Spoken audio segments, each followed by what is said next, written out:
एक भर ना उठाओ, पूरा उठाओ। और क्या भैया, हर कोई हाथ उठाओ, हाथ उठाओ उठाओ, बताओ कि देखो भैया ऐसा है, पहले बहुत गुंडाई होता रहा है। और वाकई में यह बात तो सही है कि पहले बहुत गुंडाई होता रहा है, लेकिन जब से भाजपा सरकार आई है तब से देखा थी गुंडाई तो बिल्कुल गायब हो गए है। गुंडा बदमाश डराते हैं कि कहूँ भैया बुलडोजर ना दौड़े। बाराबंकी जिले के रामनगर के महादेवा में देखा थी हो एडिटोरियम में भाजपा प्रत्याशी राजरानी रावत जी के समर्थन में जनसभा का आयोजन किया जाती है, जी का संबोधित करे खातिर उत्तर प्रदेश के डिप्टी सीएम केशव प्रसाद मौर्य जी बढ़िया हेलीकॉप्टर पर सवार होकर के आवती है। इस दरमियान कार्यकर्ता और स्वागत करती है। तुम देख सकते हो भाजपा जिला अध्यक्ष अरविंद मौर्य जी रहे, बाकी भैया जिला प्रभारी रहे, सांसद उपेंद्र रावत रहे, नवीन राठौर रहे, और का कहते हैं भैया देखा तो विजयानंद वाजपेयी जी रहे। इस दरमियान सुनो का कहते हैं केशव प्रसाद मौर्य जी बढ़िया भैया विपक्ष पर तो तंज कस रहे थे, और का कह रहे थे कि देखो वो लोग बकायदा अति के नाम पर वोट मांगती हैं, लेकिन ऐसे लोगों के नाम पर अब वोट नहीं पड़ेगा, अब बकायदा राम के नाम पर वोट पड़ेगा। तनिक सुनो भैया। और भाजपा प्रत्याशी राजरानी रावत जी का जितावे खातिर अपीलो करता है। पिछले दिनों ये कांग्रेस के लोग कहते वोट जिहाद करो, इनको जिहाद के नाम पर चाहिए,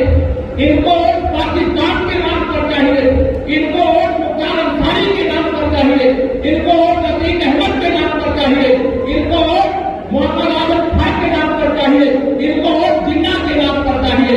अब इस देश के अंदर इन सब के लोगों के नाम पर वोट मिलने वाला है क्या? मिलने वाला है क्या?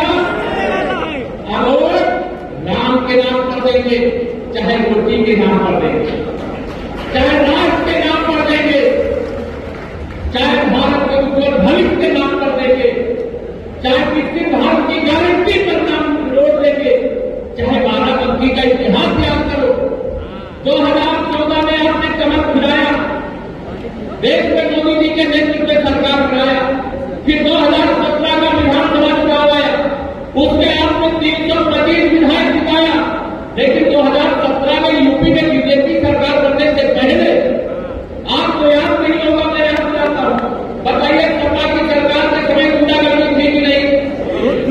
अब ऐसे हाथ मारो में चर्चा थोड़ी से थी कि नहीं? सब लोग हाथ मारो, थी कि नहीं थी? जब आपने कमल का बटन दबाया तो गुंडागर्दी को भी दबाने की ताकत दिया कि नहीं दिया?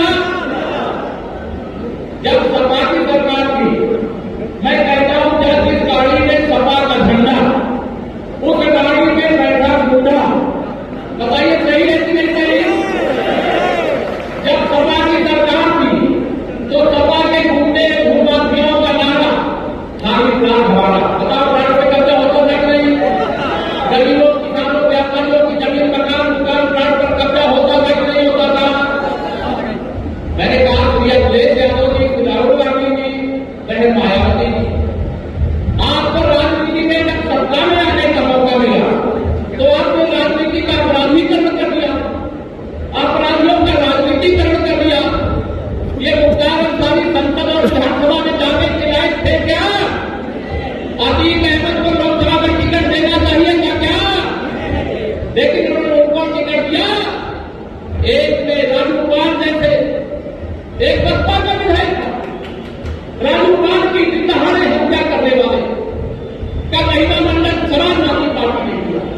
गजानंद राय जी की विधायक से बाहर करके उनकी हत्या करने वाले ने हत्याओं के आरोप है, वो तो हार्ट अटैक से मौत हो गई है, तो फांसी के फंदे पर लटकाया जा रहा है। हम केशव प्रसाद मौर्य जी की बातें सुनी हमने भैया, विपक्ष पर इतना हावी हो गए थे कि पूछो ना भैया। सीधे गए दिन की देखो भैया, ये लोग कहता अपराधियों का महिमा मंडल करती है, कोनो का सिर छोड़ी नहीं है, जमकर बकदा तंज कसीन है। हम कहना तो नहीं आपका बता, बाकी आप देख सकती हो कार्यकर्ताओं का जनसैलाब दिखाई दे रहा था, हर कोई स्वागत अभिनंदन करा था रामनगर क्षेत्र में। इस दरमियान शरद अवस्थी भी रहा है, बाकी तमाम नेता लोग उपस्थित रहे। वीडियो अच्छी लगी तो कमेंट कीजिएगा, चैनल को सब्सक्राइब कर लीजिएगा, शम्मा साहजी को इसी पर मैंने की तो बेल आइकन जरूर दबा दीजिएगा।